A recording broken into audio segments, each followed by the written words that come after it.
नमामि सद्गुरुं शान्तं सच्चिदानन्दविग्रहं पूर्णब्रह्मपरानन्दम् ईशमाळन्दिवल्लभं माधुर्यरसकल्लोलां शिवशक्त्यैकरूपिणीम् अमृतानुभवार्थाय वन्दे ज्ञानेशनन्दिनी। नमो गोविन्ददेवाय ज्ञानदेवस्वरूपिणे वाङ्मिने वाङ्निधानाय यतये वेदमूर्तये। या देवी सर्वभूतेषु शक्तिरूपेण संस्थितः नमस्तस्यै नमस्तस्यै नमस्तस्यै नमो नमः। सगळ्यांना सादर नमस्कार। नवरात्री विशेष चिंतनमालेमध्ये आपण गेले काही दिवस विविध स्त्री संतांच्या विविध संतांच्या सहधर्मचारिणींच्या चरित्राचं कार्याचं चिंतन करतोय आणि हा स्त्री शक्तीचा जागर आपण करत असताना आज मात्र प्रज्ञाचक्षू संत श्री गुलाबराव महाराज असा पुरुष संताचा विषय कसा, असा प्रश्न कदाचित आपल्याला पडला असेल।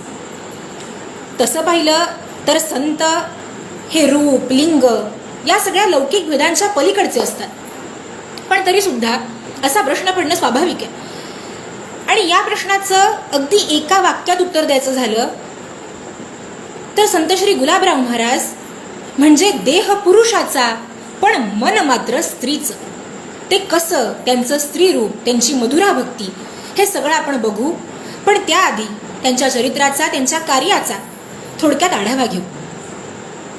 रत्नाकरा धौतपदाम हिमालय किरीटिनीम ब्रह्मराजर्षी रत्नाढ्याम वंदे भारत मातरम। अशा वैभवशाली भारत मातेच्या मुकुटावर शोभणारं दिव्य संतरत्न, ज्याच्या प्रज्ञेच्या प्रकाशामध्ये अवघं विश्व उजळून टाकण्याचं सामर्थ्य असावं, ते म्हणजे ज्ञानेश कन्या संत श्री गुलाबराव महाराज। भारताचे भूतपूर्व राष्ट्रपती राजेंद्र प्रसाद असे म्हणाले होते की संपूर्ण जगामध्ये भारताला सर्वात मोठी संत परंपरा लाभलेली आणि भारतामध्ये ही महाराष्ट्राला सगळ्यात मोठी आणि अत्यंत श्रेष्ठ अशी संत परंपरा लाभली आहे। म्हणून भारत हे एक राष्ट्र आहे, परंतु हे महाराष्ट्र आहे। अगदी मुकुंदराज ज्ञानेश्वर माऊलींपासून ते तुकाराम रामदास समर्थ रामदासांपर्यंत ही संत परंपरा चालत आलेली आहे। पण या सगळ्या संतांचा 20व्या शतकातला एकत्रित आविष्कार म्हणजे संत श्री गुलाबराव महाराज नव्हे, तर या संत परंपरेचं पुनर्जीवन म्हणजे संत श्री गुलाबराव महाराजांचा अवतार आहे। संत ज्ञानेश्वर महाराजांची प्रतिभा, नामदेव महाराजांचा प्रचार, एकनाथ महाराजांचा प्रपंच, तुकाराम महाराजांची प्रपत्ती म्हणजे शरणागती आणि समर्थ रामदास स्वामींचा प्रतिकार, या सगळ्या गुणवैशिष्ट्यांचा एकत्रित आविष्कार आपल्याला संत श्री गुलाबराव महाराजांच्या व्यक्तिमत्वामध्ये झालेला दिसून येतो। श्री महाराजांच्या चरित्राचं, त्यांच्या जीवनाचं मोठेपण आणि वेगळेपण सर्वप्रथम लक्षात घेणं गरजेचं आहे। कुठलाही संत म्हटला की त्याच्याकडे केवळ आध्यात्मिक आणि भक्तीच्या दृष्टिकोनातून बघितलं जातं, पण देशाच्या, समाजाच्या वैचारिक जडणघडणीमध्ये त्याचं काहीतरी योगदान असू शकतं, याकडे समाजाचं लक्षच जात नाही। आणि म्हणून त्या दृष्टीने श्री महाराजांच्या कार्याचा, त्यांच्या विचारांचा चिंतन होणं आवश्यक आहे। आपण भारताच्या इतिहासाचं जर अवलोकन केलं तर आपल्या असं लक्षात येईल की मोगलांच्या 700 वर्षांच्या साम्राज्यामध्येही आपल्या देशाचं जेवढं नुकसान झालं नाही, तेवढं ब्रिटिशांच्या 150 वर्षांच्या राजवटीमध्ये झालं, ज्याची फळं आपण अजूनही भोगतो। याचं कारण मोगलांचं आक्रमण हे शस्त्राच्या बळावर केलं गेलेलं आक्रमण होतं, पण इंग्रजांचं आक्रमण मात्र अतिशय योजनाबद्ध रीतीने विचारांच्या आणि बुद्धीच्या बळावर केलेलं आक्रमण होतं। भारत इंग्रजांच्या गुलामगिरीमध्ये असताना ब्रिटिश अधिकारी मॅक्स मिलरनी आपल्या एका पत्रामध्ये लिहिलंय, India has been conquered once but it should be conquered again and the second conquest must be through education. आपण भारतावर एकदा विजय मिळवलाय, पण आपण भारताला दुसऱ्यांदा जिंकलं पाहिजे आणि हा दुसरा विजय जो आपल्याला भारतावर मिळवायचा आहे तो आपण शिक्षणाच्या माध्यमातून मिळवायला पाहिजे। आणि मॅक्स मिलरच्या याच विचारांमधून प्रेरित होऊन लॉर्ड मेकॉलेनं जाहीर केलं की मी भारतामध्ये अशी शिक्षण पद्धती सुरू केली आहे की ज्यामुळे हे लोक शरीराने तर भारतीय राहतील, पण आचार आणि विचारांनी मात्र पूर्णतः इंग्रज होतील। आपली परंपरा, आपली संस्कृती यांचं आपण रक्षण केलं पाहिजे, हा विचारच इंग्रजी शिक्षणाच्या माध्यमातून समूळ पुसून टाकण्यात आला आपली परंपरा, आपली संस्कृती, आपले विचार, आपले आचार, आपली भाषा, आपली वेशभूषा हे सगळं वाईट, बुरसटलेलं असं सतत समाजाच्या मनावर बिंबवण्यात आलं आणि आपल्याकडचा सुशिक्षित वर्ग मोठ्या प्रमाणावर या विचारांना बळी पडला. आणि अशा वेळी आपल्याला अशा एका महात्म्याची नितांत गरज होती जो या वैचारिक सांस्कृतिक आक्रमणाला थोपवून धरे आणि आपल्या सगळ्या धारणांचं, तत्वज्ञानाचं श्रेष्ठत्व तर्काने सिद्ध करून भारतीयांना आत्मकल्याणाचा मार्ग दाखवे. तो महात्मा श्री महाराजांच्या रूपाने अवतरला आणि त्यांनी गरजून सांगितलं की आर्य ऋषींनी सांगितलेले सिद्धांत योग्य आहेत हे सिद्ध करण्याशिवाय मला आणि माझ्या हितचिंतकांना अन्य कुठलंही काम नाही. इंग्रजांचं आक्रमण हे बुद्धिप्रामाण्य आक्रमण होतं. त्यामुळे त्या बौद्धिक आक्रमणाचं उत्तर बुद्धीनेच देणं आवश्यक होतं. आणि श्री महाराज तर नेहमी म्हणायचे, युक्तीने पटवून देण्याचा माझा बाणा आहे. आज जर आपण आपल्या देशाच्या वर्तमान स्थितीचं अवलोकन केलं तर आपल्या असं लक्षात येईल की दुर्दैवाने श्री महाराजांचा अवतार ज्यावेळी झाला तेव्हा आपल्या देशाची जी परिस्थिती होती तशीच कमी अधिक प्रमाणामध्ये परिस्थिती आजही आहे. आज आपल्या देशातले तथाकथित पुरोगामी आधुनिक लोक आपल्या संस्कृतीवर, आपल्या तत्वज्ञानावर, आपल्या देवतांवर, संतांवर प्रश्नचिन्ह निर्माण करण्यामध्ये आणि त्यांचा विरोध करण्यामध्ये धन्यता मानतात. आणि अशा वेळी त्यांना जर आपल्या आर्य ऋषींनी सांगितलेल्या सिद्धांतांचा, वेदांचा, तत्वज्ञानाचा अर्थ योग्य पद्धतीने समजावून सांगत त्यांच्या मनामध्ये आपल्या धर्माविषयी आणि राष्ट्राविषयी अभिमानाची भावना, आपुलकीची भावना निर्माण करायची असेल तर त्यासाठी श्री महाराजांच्या चरित्र आणि वाङ्मया इतका सर्वोत्तम उपाय दुसरा कुठलाच नाही. अमरावतीमध्ये अचलपूर नावाचा एक जिल्हा आहे आणि त्यामध्ये माधान नावाचं एक छोटंसं गाव आहे. या माधान गावातच मोहडांच्या घरी 6 जुलै 1881 आषाढ शुद्ध दशमीला एका असामान्य बालकाने जन्म घेतला. सावळा वर्ण, काळेभोर डोळे, कुरळे केस असं अगदी कृष्णासारखं रूप आणि सगळ्या लीला सुद्धा कृष्णासारख्याच. पण शोकांतिका अशी झाली की या हसऱ्या खेळकर बाळाची एका आजाराचं निमित्त होऊन अवघ्या 9व्या महिन्यामध्ये दृष्टी गेली, कायमचं अंधत्व आलं. त्यानंतर वयाच्या 4 वर्षांपर्यंत गुलाब माधानमध्येच आपल्या आई वडिलांबरोबर राहिला. पण वयाच्या 4थ्या वर्षी मात्र आणखी एक आघात कोसळला. अलोकाबाईंचं निधन झालं. लहानग्या गुलाबला मातृवियोग झाला आणि त्यानंतर गुलाब आपल्या आजोळी लोणी टाकळीला आला.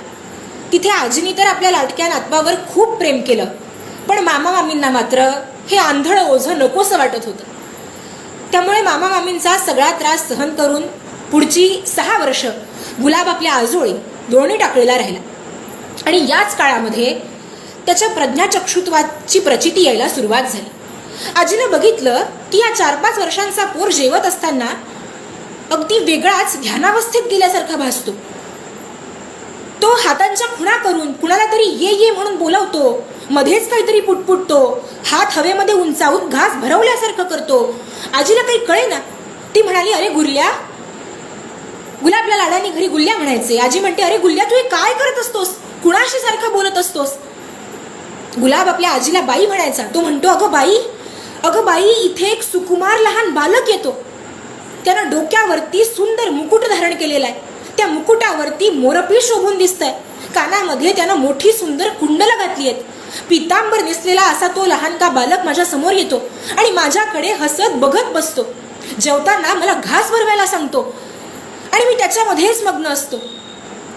आजीने हे सगळं ऐकलं. तिला काही कळे ना. तिला तर कुणीच दिसत नव्हतं.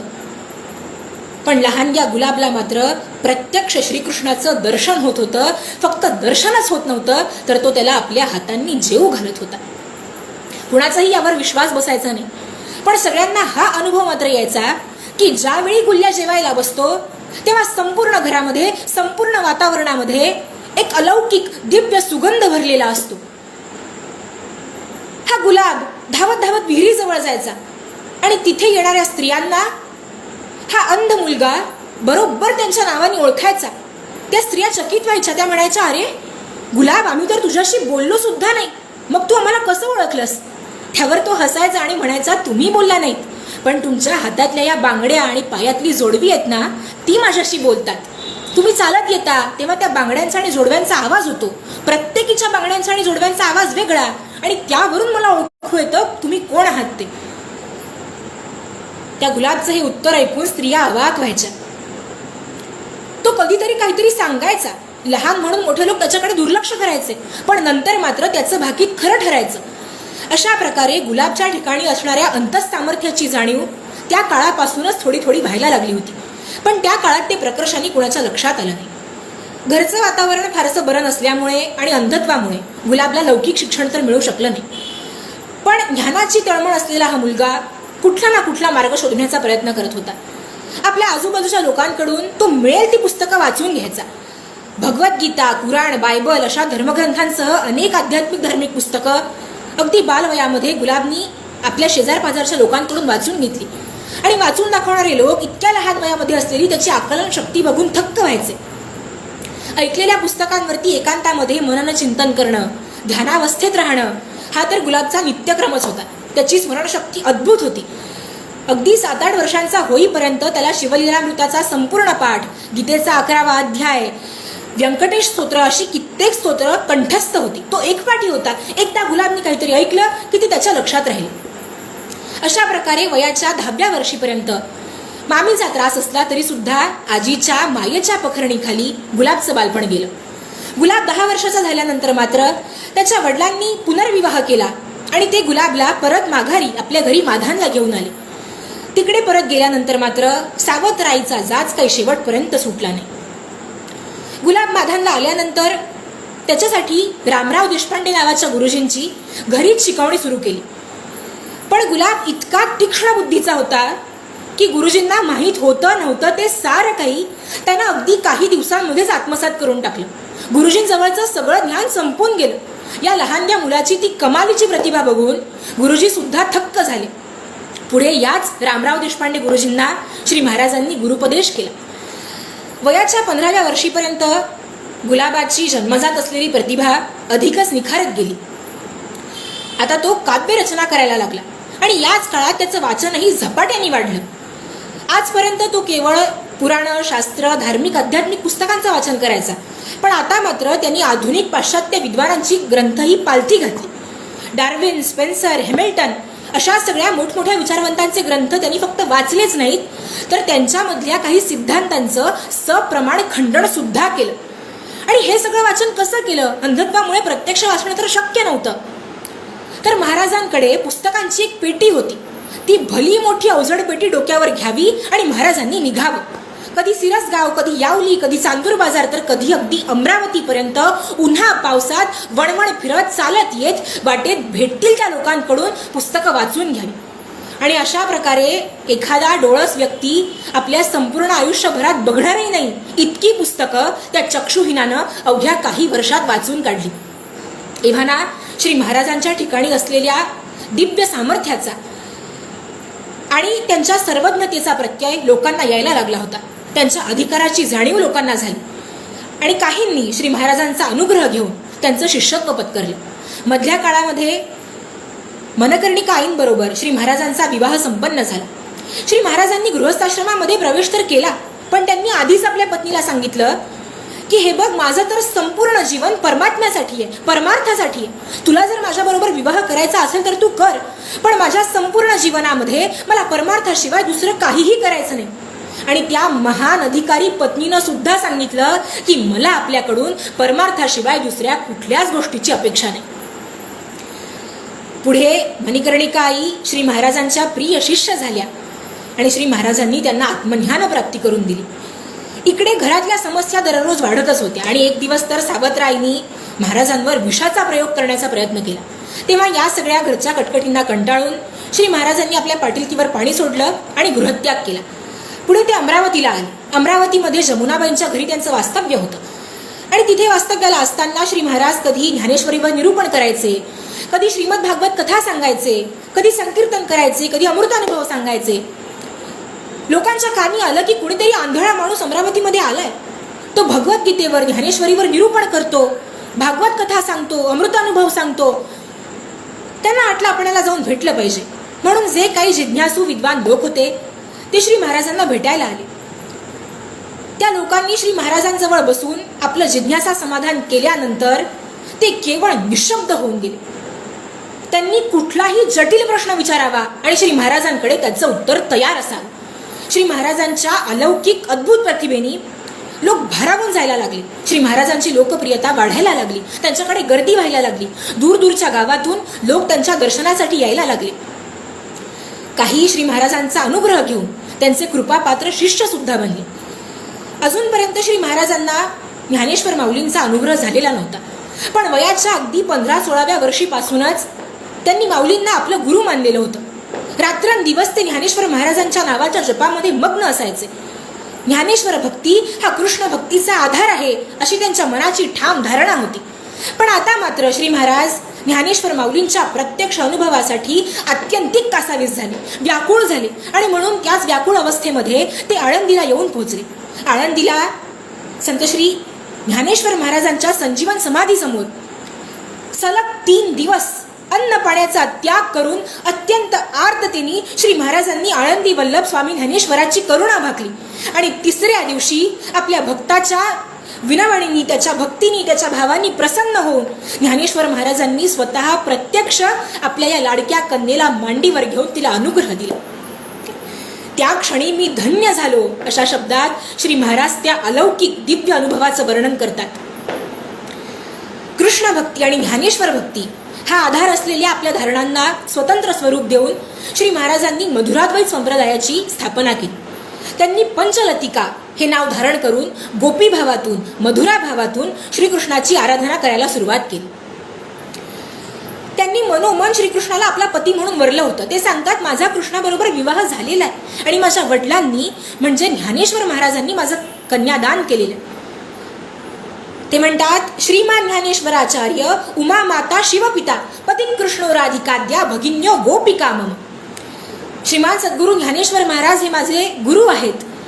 भगवान शंकर हे माझे पिता, उमा माझी माता आहे. कृष्ण माझा पती असून राधिकेसह सगळ्या गोपिका या माझ्या भगिनी आहेत. काव्यशास्त्रामध्ये, साहित्यशास्त्रामध्ये आणि अध्यात्मशास्त्रामध्ये 9 रस सांगितले गेले. शांत, करुण, रौद्र, बिभत्स, अद्भुत, वीर इत्यादी इत्यादी. परंतु श्री महाराजांनी मात्र या 9 रसांच्या वर एक 10वा रस माधुर्य रस सांगितला आणि हा माधुर्य रस सगळ्या रसांमध्ये सर्वश्रेष्ठ आहे असं प्रतिपादन केलं. आणि भक्ती ही या सगळ्या रसांची जननी आहे असं सांगितलं. या भक्ती सुखाची नवाई सकळ रसांची आई. या 10ही रसांची अनुभूती आपल्याला एका भक्तीमध्ये घेता येते. उत्तरेकडच्या किंवा अन्य संतांचा मधुरा भक्तिभाव आणि श्री ज्ञानेश्वरांची माधुर्य भक्ती, श्री गुलाबराव महाराजांची माधुर्य भक्ती यामध्ये अंतर आहे. श्री महाराजांनी सांगितलं की मधुरा भक्तीचा अधिकारी केवळ तोच आहे ज्यांनी स्वतः ज्ञान संपादन केलेलं आहे. कोणीही यावं आणि मधुरा भक्ती करावी याला शास्त्राची मान्यता नाही. त्यामुळे माधुर्य भावानी भगवंताची आराधना करण्यासाठी तोच पात्र आहे ज्याला ज्ञान प्राप्त झालेलं आहे. इथे ज्ञानाचा अर्थ लौकिक ज्ञान असा नाहीये, तर तो आत्मज्ञान असा आहे. मीराबाई, चैतन्य गौरांग प्रभू या सगळ्या संतांनी लौकिक ज्ञान प्राप्त केलेलं नव्हतं, पण त्यांना आत्मज्ञान प्राप्ती झालेली होती आणि म्हणून त्यांची माधुर्य भक्ती सफल झाली. श्री महाराजांनी सुद्धा पंचलतिकेच्या रूपामध्ये भगवान श्रीकृष्णाची अत्यंत उत्कट मधुरा भक्ती केली.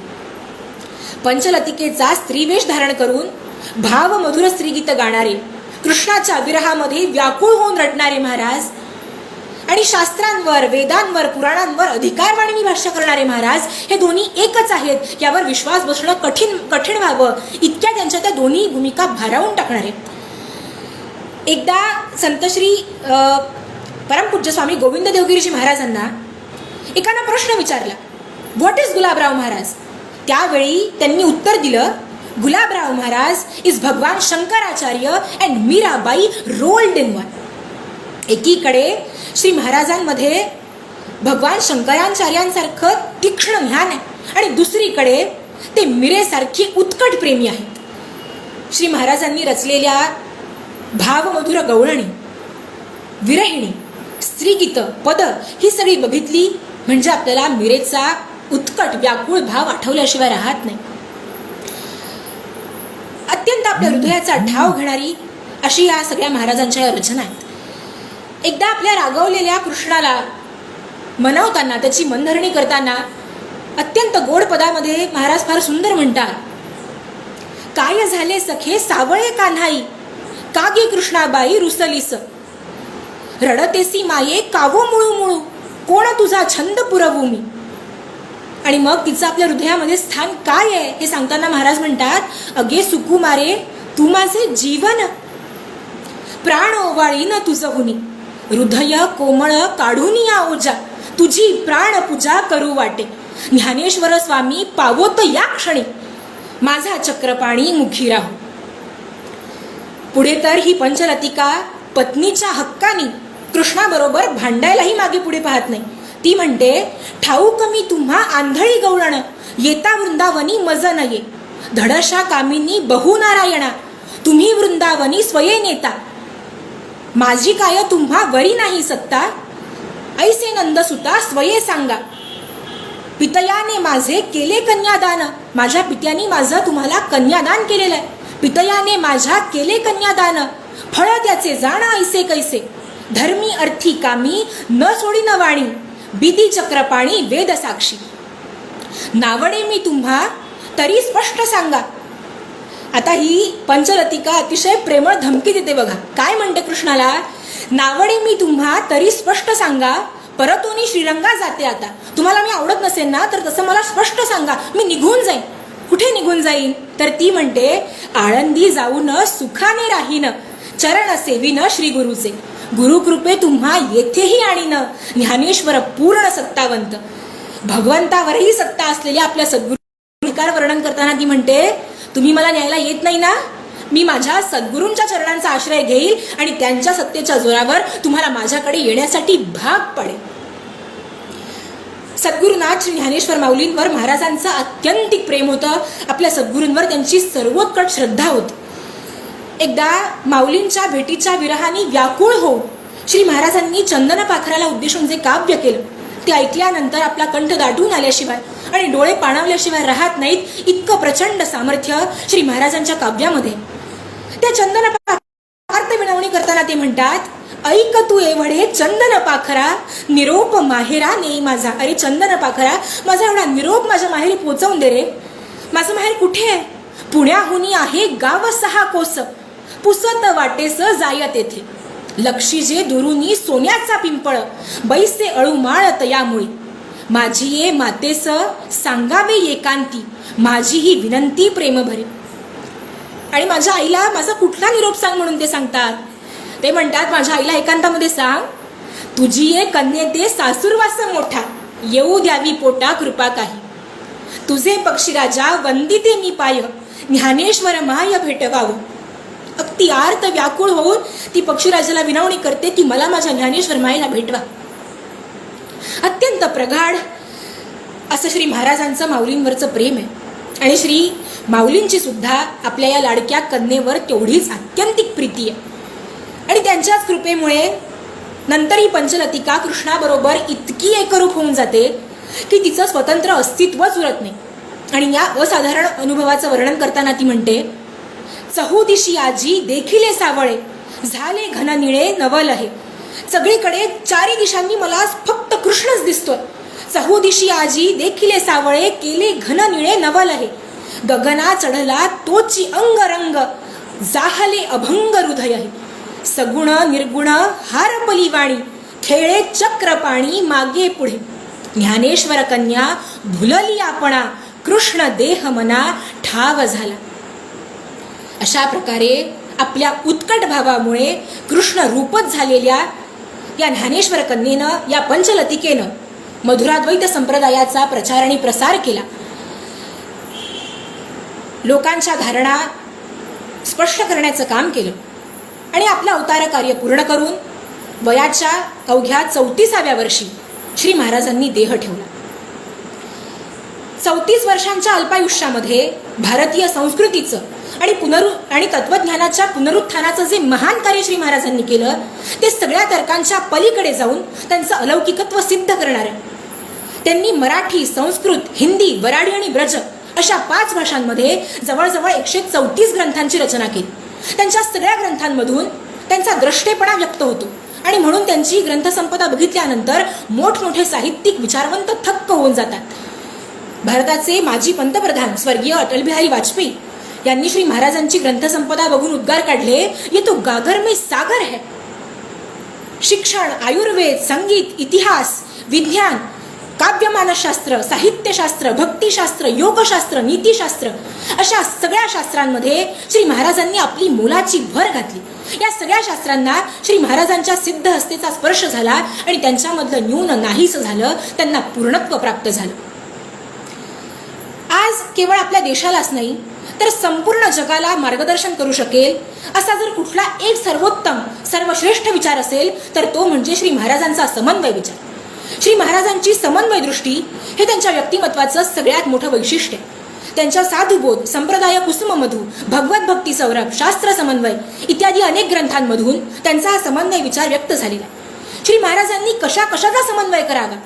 सगळ्या दर्शनशास्त्रांचा, वेद आणि पुराणांचा, अद्वैत आणि सगुणोपासनेचा, सर्व पंथ संप्रदायांचा, इतकंच नाही तर वैदिक आणि अवैदिक धर्मांचा सुद्धा विलक्षण पद्धतीने समन्वय करून त्यांनी या जगात शांती प्रस्थापित करणारा महान विचार दिला. न्याय वैशेषिक, सांख्ययोग, पूर्वमीमांसा, उत्तरमीमांसा ही आपली दर्शनशास्त्र परस्परांची विरोधक नसून आत्मज्ञान प्राप्तीसाठी वाटचाल करताना ती एकेका पायरीप्रमाणे उपयुक्त ठरतात हे श्री महाराजांनी अत्यंत तर्कशुद्ध रीतीने पटवून दिलं. त्यांनी वेदांचा आणि पुराणांचाही समन्वय केला. त्यांनी सांगितलं की वेदांचा विचार आणि पुराणांचा विचार यामध्ये अजिबात अंतर नाही, तर वेदांचा विचार सर्वसामान्य लोकांपर्यंत सोप्या भाषेत पोहोचवण्यासाठीच पुराणांचा आविर्भाव झालेला आहे. त्यांनी सगळ्या वैदिक संप्रदायांचा समन्वय केला. कुठल्या संप्रदायाकडून कुठली भावना स्वीकारावी हे संप्रदाय कुसुममधू या आपल्या ग्रंथांमध्ये सांगितलं आणि ज्याचं ज्याचं जे जे चांगलं ते ग्रहण करावं असा उदार दृष्टिकोन दिला. आणि या सगळ्यांच्या पलीकडे जात वैदिक आणि अवैदिक धर्माच्या समन्वयाचा जो विलक्षण विचार श्री महाराजांनी दिला तो संपूर्ण जगाचा दिशादर्शक आहे. जागतिक कीर्तीचे वैज्ञानिक डॉक्टर विजय भटकर याविषयी उद्गार काढतात की श्री महाराजांचा हा विचार ज्यावेळी जागतिक भाषांमध्ये भाषांतरित होऊन जगासमोर येईल त्यावेळी संपूर्ण जगातल्या विचारवंतांच्या त्यावर अक्षरशः उड्या पडतील.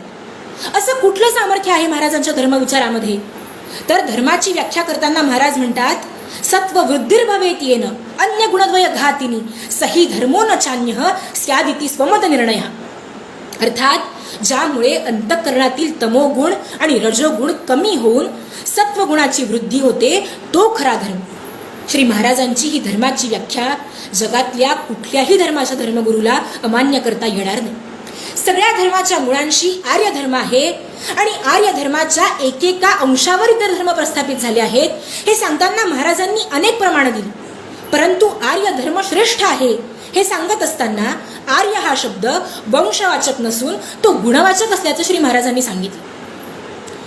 त्यामुळे एखादा मनुष्य जर सत्वगुणी आणि सुसंस्कृत असेल तर तो कुठल्याही धर्माचा असला तरी तो आर्यच आहे आणि त्यांनी त्याच्या धर्माचं निष्ठेने पालन केलं तर त्याला शेवटी परमेश्वर प्राप्तीच होते. इतका उदार आणि व्यापक दृष्टिकोन श्री महाराजांनी दिला. स्वामी विवेकानंदांनी सुद्धा हाच सर्वधर्म समभाव शिकागोच्या धर्म परिषदेमध्ये मांडला. त्यांनी जागतिक व्यासपीठावरून सांगितलं की माझा धर्म श्रेष्ठ आहे, मला माझ्या धर्माचा अभिमान आहे, परंतु माझा धर्म मला इतर धर्मांना कमी लेखण्याची परवानगी देत नाही, कारण सर्व धर्म हे शेवटी एकाच परमेश्वराला जाऊन मिळतात. परंतु श्री महाराज सर्व धर्म समान आहेत हे सांगून तेवढ्यावर थांबले नाहीत, तर त्यांनी एका लोकशिक्षकाच्या भूमिकेतून हिंदू धर्माची ख्रिश्चन, मुस्लिम आणि बौद्ध धर्माशी तुलना केली. त्यांच्यातली साम्यस्थळं शोधून काढली आणि समन्वयाच्या 9 पायऱ्यांच्या आधारे धर्म समन्वयाची एक सुंदर प्रक्रिया दिली. आपल्या विचाराला त्यांनी तात्विक अधिष्ठान दिलं. हे श्री महाराजांच्या समन्वय विचारांचं वैशिष्ट्य. प्रत्येकाने आपापली उपासना पद्धती निष्ठेनं सांभाळावी, स्वतःचा धर्म सोडू नये पण दुसऱ्या धर्माचा द्वेष करू नये असा परस्पर विद्वेषाचा समूळ निराश करणारा विचार त्यांनी दिला. पण इथे एक गोष्ट स्पष्ट करणं अत्यंत आवश्यक आहे की सर्वधर्म समभावाचा किंवा समन्वय दृष्टीचा स्वीकार करणं म्हणजे आपल्याच धर्माप्रती असलेल्या प्रेम आणि अभिमानाचा त्याग करणं असा जो अर्थ आज बहुतांश हिंदूंच्या द्वारेच काढला जातो तो अत्यंत चुकीचा आहे. आणि ते समजावून घ्यायचं असेल तर त्यासाठी श्री महाराजांच्या समन्वय विचाराचं मुळातून चिंतन करणं आवश्यक आहे. आज संपूर्ण जगामध्ये अशांततेचं वातावरण आहे. वर्तमान परिस्थितीचं चिंतन करताना दलाई लामा म्हणतात, आज इमारतींची उंची वाढत चालली आहे पण माणुसकीची उंची मात्र कमी होते. जगभरामध्ये शांततेच्या गप्पा चालल्या आहेत, मात्र घराघरामध्ये स्फोटाचं वातावरण आहे. आम्ही बाहेर जिंकत आहोत, पण आतून मात्र पराभूत होत आहोत. आणि या पार्श्वभूमीवर आज संपूर्ण जगाला शांततेची आस आहे. आणि संपूर्ण जगामध्ये शांतता प्रस्थापित करायची असेल तर जगातल्या सगळ्या देशांना कधी ना कधी एका समान धर्माच्या सूत्रावर एकत्र यावं लागेल. याबाबत आज जागतिक विचारवंतांचं एकमत होतं. श्रद्धेय स्वामी गोविंद देवगिरीजी महाराज म्हणतात, अशा प्रकारे जगातले सगळे देश जेव्हा एका समान धर्मावर एकत्र येण्यासाठी आधार शोधतील तेव्हा त्यांना हिंदू धर्माकडेच यावं लागेल. आणि हिंदू धर्माला संत श्री गुलाबराव महाराजांच्या समन्वय विचारांचाच आश्रय घ्यावा लागेल. आणि असं ज्या दिवशी होईल त्या दिवशी श्री महाराजांच्या अवताराचं जे प्रयोजन होतं, भारतीय संस्कृती आणि तत्वज्ञानाचं पुनरुत्थान करणं, ते खऱ्या अर्थाने सफल होईल. आणि त्या दिवशी ही ज्ञानेश कन्या जगद्गुरु पदावर आरूढ होईल यात तिळमात्र शंका नाही. हे अक्षर वाङ्मय जगेल जिंकुनी काळा, होईल जगद्गुरु ज्ञानेशांची बाळा. आज आपल्या देशासमोर असलेल्या आव्हानांपैकी एक फार मोठं आव्हान जर कुठलं असेल, किंबहुना जगामध्ये एक फार मोठं आव्हान जर कुठलं असेल, तर ते म्हणजे चारित्र्य संपन्न आणि संस्कारक्षम पिढीचं निर्माण करणं. पण बालपणापासूनच जर मुलांना संस्कारपाथेय मिळालं तर त्यांच्यामधून कर्तृत्ववान व्यक्तित्व आपोआप आकाराला येते आणि अशा व्यक्तित्वांमुळेच देशाचा भविष्यकाळ घडवला जाईल. या उद्देशाने श्री महाराजांनी मुलांसाठी बाराखडीची रचना केली. एक आई ज्याप्रमाणे आपल्या बाळाचं बोट धरून त्याला एक एक पाऊल चालायला शिकवते, त्याप्रमाणे श्री महाराजांनी अ पासून ह्य पर्यंत बाराखडीतल्या एक एक अक्षरापासून जीवनमूल्याचा एक एक पाठ सांगितला. बालवय हे अत्यंत संवेदनशील आणि संस्कारक्षम वय असतं. म्हणून श्री महाराज व्यवहारापासून ईश्वर भक्तीपर्यंत समग्र शिकवण बाराखडीच्या 32 वाक्यांमधून देतात. आपला व्यवहार कसा असावा हे सांगताना ते म्हणतात, अ आ अर्जवाला न सोडीजे, ज जा जाता येता ओळख कीजे, ब बा बोल गोड असू दीजे. चांगुलपणा सदाचार शिकवताना ते म्हणतात, ड डा डाव कोणासी न करीजे, च चा चोरी चपाटी सोडून दीजे, ख खा खोटे भाषण न करीजे, ल ला लहानपणा न सोडीजे, यातून नम्रता सांगितली. म मा माय बाप की सेवा कीजे, यातून धर्म सांगितला. न ना नारायण की सेवा कीजे, यातून परोपकार. तर भय भ भा भेदभाव टाकून दीजे, यातून समतेची शिकवण दिली.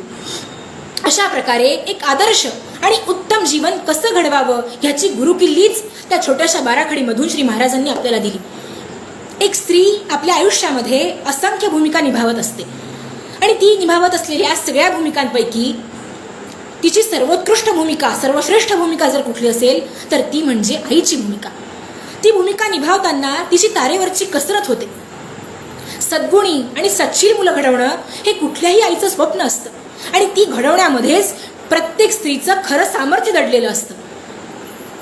जर प्रत्येक आईनं आपल्या मुलांना ही बाराखडी शिकवली, श्री महाराजांच्या बाराखडीचा उपदेश केला, तर समाजामध्ये नैतिक परिवर्तन घडून आल्याशिवाय राहणार नाही. श्री महाराजांचा आकाराने सगळ्यात छोटा पण वेदांचं गुह्य आणि शास्त्रांचं सार सांगणारा ग्रंथ म्हणजे त्यांचा चित्तोपदेश. माणसाच्या सगळ्या दुःखांचं, बंधनांचं मूळ हे त्याचं मन आहे. म्हणून माऊली म्हणतात, मन करारे प्रसन्न सर्व सिद्धींचे कारण. अशा या सर्व सिद्धींचं कारण असलेल्या मनाला संस्कारित करणारा, त्याला आदर्श जीवन कसं घडवावं हे सांगणारा ग्रंथ म्हणजे श्री महाराजांचा चित्तोपदेश. अत्यंत साधी आणि सोपी भाषा हे चित्तोपदेशाचं वैशिष्ट्य. मनाला सख्या सज्जना म्हणून महाराज त्याची समजूत काढतात. नको दोष पाहू कदा या जनाचे, सख्या दोष पाहूनी सांडी मनाचे, मना सज्जना शुद्ध कर्मे करावी. आध्यात्मिक आणि भक्तिमार्गी जीवन असणाऱ्यांसाठी तर चित्तोपदेश आदर्श आहेच, पण ज्यांना आपलं ऐहिक आणि व्यावहारिक जीवन सुखी करायचं आहे त्यांच्यासाठी सुद्धा चित्तोपदेश अत्यंत हितकारक आहे, अत्यंत मदत करणारा आहे. जन्म आणि मृत्यू या दोन टोकांमध्ये मानवाला बांधून, मानवी जीवन बांधून नियती माणसाची फसवणूक करत असते. आपले आप्तस्वकीय माणसाच्या डोळ्यासमोर नित्य मरत असतात, पण असं असतानाही आपण मात्र जणू कधी मरणारच नाही आहोत अशा आविर्भावामध्ये माणूस वागत असतो. हे जगातलं सगळ्यात मोठं आश्चर्य. आपला कुठला श्वास शेवटचा ठरेल हे माणसाला माहीत नसतं, पण तो या सत्याकडे दुर्लक्ष करून विषयांच्या मागे धावत सुटतो. आणि म्हणून श्री महाराज मनाला वारंवार सावध करतात, त्याला मरणाचं स्मरण करून देतात. कारण मृत्यूचं स्मरण असलं म्हणजे जगणं सुधारतं. म्हणून श्री महाराज म्हणतात, पती माय मामा सखे गोत्रबंधू, तुझ्या देखता आटले शक्ती सिंधू, अजूनी कसा झोप घेसी गबाळा, उठे आठवी अंतरी नंद बाळा. मना मानुषी ही तनु दो दिसाची, किंवा मना देह हा प्रत्यक्ष निर्जीव माती. अरे मना, हा देह एक दिवस निघून जाणार आहे, तेव्हा आता तरी सावध हो आणि परमेश्वराला शरण जा.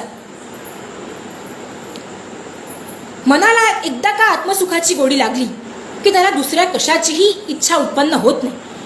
आणि म्हणून आत्मसुखाची गोडी लागावी याकरता श्री महाराज मनाला नित्य संतांची आणि सद्गुरूची सेवा करायला आणि भगवत चिंतनामध्ये मग्न राहायला सांगतात. मना सज्जना संत सेवा करावी, मना पाऊले सद्गुरूची धरावी, मना संत संगेची कालक्रमावा, मना सज्जना माधवी वस्ती कीजे. श्री महाराजांच्या या चित्तोपदेशाचं वाचन, चिंतन, मनन केलं आणि त्यानुसार आचरण करण्याचा प्रयत्न केला. श्री महाराजांचं संपूर्ण साहित्य, त्यांचं चरित्र आपल्याला जमेल तेवढं, जमेल तसं समजावून घेण्याचा प्रयत्न केला तर त्या ज्ञानसूर्याच्या सहस्रावधी किरणांनी आपलं जीवन उजळून निघेल या तिळमात्र शंका नाही.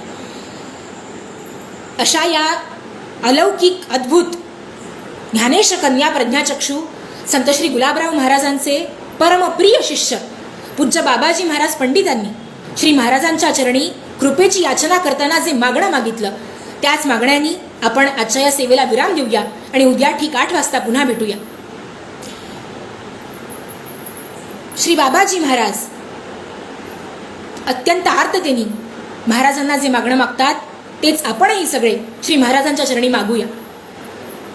माय बाप दोन्ही तूची मज मोक्षदानी, सकळांची आशा सांडी येली ऋषिकेशा, पडले पदरी आता नको करू दुरी, ज्ञानेश नंदिनी झाकी निज पल्लवांनी.